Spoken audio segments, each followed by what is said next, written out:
mi nombre es Dominique y junto a Felipe y Carlos les presentaré el proyecto realizado por nuestro equipo.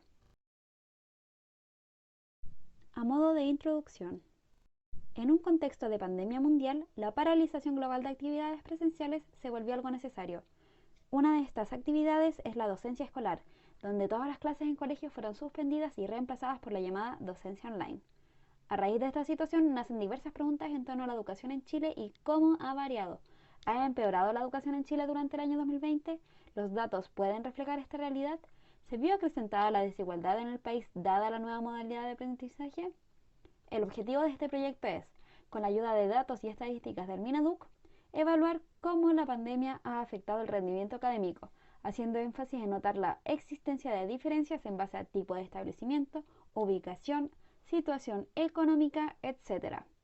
Para realizar esta evaluación no solo se evaluará a nivel comparativo a través de los años, sino también se busca confirmar las ideas preliminares que tenemos acerca de la desigualdad en la educación en Chile. Para lograr este objetivo, accedemos a los datos abiertos del Mineduc, donde extraemos la tabla de rendimiento académico desde el año 2002 en adelante. Los datos preliminares a utilizar están presentes en el link que pueden ver. Cada una de las tablas incluye datos como ubicación, tipo de establecimiento y para cada alumno, origen, edad, rendimiento, asistencia y situación final. En base a la motivación y nuestra idea preliminar de la información, surgen ciertas inquietudes que buscan verse representadas en los datos. 1. En base a la idea preliminar de la existente segregación en la educación en Chile, ¿se puede predecir la pertenencia de un estudiante a un establecimiento mediante sus notas usando algoritmos estocásticos? 2. ¿El año 2020 sigue los patrones esperables siguiendo las tendencias de los años anteriores? Es decir, al crear una predicción con respecto a todos los años previos a 2019, ¿cómo se compara con el año 2020 real? Y 3. ¿Es posible obtener una predicción aproximada del cambio del rendimiento en un colegio al verse afectado por una situación adversa como la pandemia, teniendo como antecedente la tasa de pobreza multidimensional de la comuna, el tipo de colegio y los índices SNED? Se prevé que la pobreza de la comuna y el tipo de colegio sean los atributos que tengan mayor impacto en la capacidad para evitar cambios negativos drásticos en el rendimiento, pero parece interesante verificar si el desempeño del establecimiento medido en años anteriores pueda también exhibir correlación. En conclusión, muchas de estas preguntas requieren no solo un análisis estadísticos, sino que necesitan un análisis profundo y por lo tanto fueron el hilo conductor del trabajo realizado. Sin embargo, antes de realizar el análisis es importante explorar los datos para ver con qué trabajaremos. Lo primero que hicimos fue realizar un análisis de los datos de manera preliminar en R, es decir, vimos las dimensiones de la base de datos para solamente el año 2020, siendo estas aproximadamente 30 columnas versus 1 millón de filas. Luego revisamos la existencia de valores nulos y ocurrió que encontramos muchos de ellos, alrededor de 150.000, por lo que decidimos eliminar todos esos valores inconsistentes. Por otra parte, muchas de las columnas se repiten en tanto unas representan el valor como string y otras el código que la representa. Por lo tanto, mantuvimos solo una de ellas en cada caso. Finalmente, trabajamos con las columnas que pueden ver en pantalla. Además, quisimos complementar esta idea general con una visualización. Específicamente, realizamos varios gráficos de caja para así poder observar cada una de las variables y así también ver los valores extremos. En concreto, las variables a graficar fueron dos: promedios y asistencias por tipo de establecimiento y lo mismo pero por región. En particular para los tipos de establecimiento, lo que se pudo destacar es que en términos de promedios, aquel que más se aleja de la norma es el de los particulares pagados, destacando con un 6,4. Por otra parte, aquel que varía más en asistencia es la Corporación de Administración Delegada. Con esto decidimos enfocarnos en solo los tres primeros tipos de establecimiento: municipal, particular subvencionado y particular pagado. Por otra parte, al ver por región, ya sea separando por comuna, alumno o tipo de establecimiento, notamos que la información es mucha, así como también la cantidad de outliers. Decidimos entonces no eliminarlos, pues se observa que siguen una tendencia que puede ser significativa. Por último, y para lograr trabajar la experimentación futura, decidimos traspasar nuestros datos a Python para ocupar librerías útiles tales como Pandas, Plotly, etc. Hicimos entonces la limpieza de datos en ese lenguaje y esta vez no solo para el año 2020, sino también para los años anteriores. En este se pasan los nombres de las columnas a mayúsculas, eliminamos columnas que no utilizaremos, como dije anteriormente, se corrigen los errores de encoding, se cambian las fechas a un mismo formato válido, se especifican los tipos por columna, etc. Con todos estos datos podemos entonces trabajar con el conjunto de los años y obtener información como la graficada que pueden ver acá. Con toda esta información es que entonces, como equipo, pudimos empezar a realizar la experimentación que podría responder nuestras preguntas. Recordemos entonces nuestra primera pregunta. ¿Se puede predecir la pertenencia de un estudiante a un establecimiento mediante sus notas usando algoritmos estocásticos? En particular, se desea crear una clasificación según tipo de establecimiento, tomando entonces como categorías las tres principales: municipal, particular subvencionado y particular pagado. Con estas tres clases, la idea es poder clasificar a los alumnos, es decir, lograr asignarlos a alguna de estas tres categorías tomando las demás variables. Lograr esto con precisión significaría entonces confirmar nuestra hipótesis de que efectivamente existe una segregación lo suficientemente marcada como para que el algoritmo sea capaz de clasificar a los alumnos sin saber su establecimiento. Para lograr esto, trabajaremos con distintos clasificadores como KNN, Decision Tree, CBC, GNB, etc. Teniendo cada uno de estos resultados, la idea es utilizar el con mejor resultado, para luego así responder a nuestra pregunta de si acaso un algoritmo a través de nuestros datos puede efectivamente lograr la clasificación esperada. En primer lugar, decidimos trabajar con los clasificadores Decision Tree y GNB. Ejecutamos otros como Dummy, pero nos dimos cuenta que los resultados no eran lo suficientemente buenos como para trabajarlos. Luego, comparando los resultados para cada una de las métricas año a año, nos damos cuenta de que de manera generalizada GNB es mucho más efectivo y obtiene mejores resultados. Por lo mismo, se trabaja con este último. Luego de eso, para poder comparar el desempeño de este clasificador a lo largo de los años, es que se decide almacenar el valor de precisión para cada una de las clases, tipo de establecimiento, año a año, para así graficar la evolución de ese desempeño. A partir de esto, podemos concluir que, si bien no se puede determinar al 100% la pertenencia de un estudiante a un establecimiento dado en específico, sí se obtienen muchos valores óptimos, entendiendo que llegar a ser superiores a 0,6. Aún así, los resultados no calzan con lo que se esperaba como equipo, en tanto una hipótesis posible hubiese sido que los establecimientos particulares pagados sean con los mejores resultados para los clasificadores, entendiendo que salen de la norma. Sin embargo, debido a que no hay una distribución uniforme en la cantidad de colegios por tipo de establecimiento, no se pueden llegar a conclusiones cerradas. Siguiendo con nuestras inquietudes, decidimos probar con nuestra siguiente hipótesis planteada. La segunda pregunta que tuvimos fue si es que la pandemia había afectado realmente el rendimiento de los alumnos. En particular, queríamos resolver la siguiente pregunta. ¿El año 2020 sigue los patrones esperables siguiendo las tendencias de los años anteriores? Es decir, al crear una predicción con respecto a todos los años previos al 2019, ¿cómo se compara con el año 2020 real? Para esta pregunta no nos costó mucho pensar en un clasificador. Nuestra idea fue entrenar el clasificador para que prediga las notas de los alumnos en el año 2020 y comparar estas notas a las reales. Y dependiendo de qué tan grande fuera el error, íbamos a saber si es que el impacto de la pandemia fue realmente considerable. Entonces lo primero que tuvimos que resolver fue qué clasificador íbamos a usar, o si íbamos a usar más de uno, cuáles serían, etc. Para ello pensamos inmediatamente en clasificadores de regresión lineal, esperando que estos nos dieran una notable buena respuesta. Sin más rodeos, lo que hicimos fue comparar los clasificadores Linear Regression, ElasticNet, Gradiente Boosting Regression y Bayesian Ridge. Y con comparar me refiero a que vimos sus tiempos de entrenamiento y prueba en nuestros datasets, pues habían algunos que demoraban tiempos relativamente grandes. Así fue que nos quedamos con Linear Regression. Ahora la cuestión es, ¿cómo entrenamos ese clasificador? Esta pregunta podría parecer bastante obvia, pero no lo es, ya que al entrenar el clasificador podríamos haber dejado de lado algunas variables o añadido clases para que así tengan un mayor poder de predicción y que la diferencia que se produzca en el año 2020 sea mayor o menor. Pero bueno, al final decidimos dejar todas las variables y no añadir ninguna. Específicamente, terminamos por entrenar el clasificador con los promedios generales de los alumnos de 3 años anteriores al que se quería predecir. Es decir, si quiero predecir los promedios generales de un alumno en el año 2010, el clasificador estará entrenado con los promedios generales del alumno del 2009, 2008 y 2007.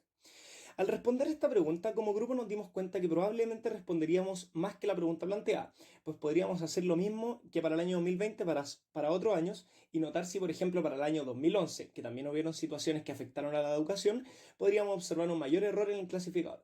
Y sin duda alguna, así fue. Ya lo veremos después. Otra herramienta que decidimos usar, además del clasificador, fue las predicciones de Naive, las cuales predice a ciegas un mismo valor para cada alumno. Esto lo decidimos hacer para comparar qué tan útil es nuestro clasificador.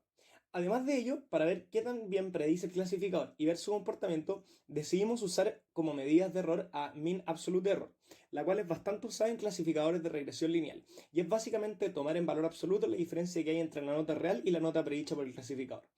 También usamos desviación estándar y graficamos los errores obtenidos al predecir los promedios generales de los alumnos en cada año de ambas predicciones. Como podemos ver en los gráficos, es notorio cómo el error en el año 2020 es el mayor a todos los años anteriores, y por mucho. En esta pregunta buscábamos determinar si es posible obtener una predicción aproximada en el cambio del rendimiento de un colegio si éste se ve afectado por una situación adversa, como por ejemplo la pandemia. Esto a partir de variables como la pobreza, el tipo de establecimiento y los índices SNET. A partir de un análisis previo, podemos esperar que la pobreza de la comuna y el tipo de establecimiento sean los atributos que tengan un mayor impacto en la capacidad para evitar cambios negativos drásticos en el rendimiento. Pero sería interesante verificar el desempeño del establecimiento medido en los años anteriores según las estadísticas, según los índices SNET. A raíz de lo anterior, se pretendía probar distintos clasificadores usando cross validation, con al menos 10 faults, en, en donde se extraerían las métricas recall, precision, measure, para medir su efectividad. Esperábamos que a partir de un decision tree se obtuvieran mejores resultados, ya que permite visualizar las decisiones tomadas para hacer la clasificación y no se tiene problema con nulos. Se realizó un preprocesamiento ajustando una curva polinomial cuadrática a cada colegio. A partir de esto se crea la tabla que es rendimiento predicho 2020, se compara el valor predicho y el real, se eliminan todas las tablas en donde haya una diferencia promedio de al menos 2% en asistencia y de una décima en promedio, para no tener una variación muy alta en las predicciones. Y además se crean nuevas tablas con la diferencia entre el rendimiento predicho y el real para los datos que quedaron. Se vinculan las estadísticas, o sea, los índices SNED para, para poder determinar las variables que hicimos en un comienzo. Y a partir de esto se generan las siguientes clases. Estas clases se crearon según las consideraciones que expliqué en la diapositiva anterior. En el informe se puede ver que para que estuvieran balanceadas las clases se hizo un histograma y a partir de ello se determinaron las 4 clases que se ven. La hipótesis que se tenía en un comienzo en donde se iba a trabajar y estudiar y se esperaba que el Decision Tree tuviera mejor desempeño, a partir de en el informe se puede ver que hicimos un análisis previo y notamos que esto no era tan así. Es decir, que no tenía tan buenos resultados un Decision Tree, por lo que se decidió cambiar el enfoque de la pregunta. Este enfoque radica en que ahora se estudian varios clasificadores según las distintas distribuciones que vemos en pantalla. Para ambas columnas de clases, la variación de asistencia y la variación promedio, para cualquier set de atributos, el que tuvo el peor desempeño, como era de esperarse, era el clasificador dummy. Este valor equivale a clasificar los elementos al azar en el dataset, pues se consiguió un 25%. El resto de clasificadores siempre obtuvo mejor calificación, pero lamentablemente ninguno alcanzó un valor más allá que el 33%. Por lo que si bien se puede decir que no ordenan, no clasifican al azar, no es suficiente. En base a esto, se concluye que faltaron atributos para poder dar una clasificación adecuada. De todas formas, se observa que CODDEPE y rural, que son la dependencia del establecimiento y el índice de ruralidad, urbano, no urbano, al verse removidos para los grupos 6 y 7, esto tiene un impacto notorio en la accuracy obtenida en la clasificación de promedio general, aunque con estos bajos valores no se pueden obtener conclusiones significativas, así como tampoco se puede obtener una real certeza sobre la contribución de los índices de SNED y de los porcentajes de pobreza de los resultados. Pero aparentemente, en el noveno set, al descartar los índices de pobreza y trabajar con valores más específicos del colegio, esta clasificación mejora. A modo de conclusión, si tomamos en cuenta todo el trabajo que se realizó anteriormente, podemos preliminarmente concluir que efectivamente existen diferencias marcadas en las predicciones, tanto basándonos en el criterio del tipo de establecimiento, de ruralidad y del rendimiento en el año 2020 en comparación a otros, pero esto no es suficiente. Siempre se puede realizar un estudio más profundo o considerar más variables. Por ejemplo, en la pregunta 2, habría sido interesante diseñar un algoritmo que no utilice Machine Learning, que prediga las medianas del curso, para así evaluar el desempeño y para ver si lo que se hizo efectivamente fue lo más óptimo. Y además esto le hubiese permitido mayor interpretabilidad a nuestros resultados. Por otra parte, otro estudio interesante hubiese sido poder ver si un alumno existe en el año anterior, para así comparar con respecto a eso. Esto pues muchos de los resultados podrían haber arrojado errores debido a la sensibilidad con la que se comparan los datos, es decir, incluir rangos de notas para ver la asertividad. También nos hubiese gustado responder la pregunta sugerida en la retroalimentación del primerito, que fue: ¿existen grupos de regiones con comportamiento similar respecto al rendimiento de sus alumnos? Donde, como se mencionó, se podría haber creado un vector para cada región, con atributos agregados para el periodo pre y post pandemia, para luego hacer clustering y así responder a la pregunta. En resumen, si bien llegamos a respuestas concretas, el dataset da para investigar muchas aristas más, pudiendo caracterizar de mejor manera las variables significantes a la hora de hablar de desigualdad dentro de nuestro país. Por otra parte, si bien se rescató que el año 2020 fue anómalo en su comportamiento, no se pudo concluir si eso es bueno o malo en términos de calidad de educación, por lo que nace la pregunta de si acaso ese cambio es consecuencia de un empeoramiento o mejoramiento del aprendizaje.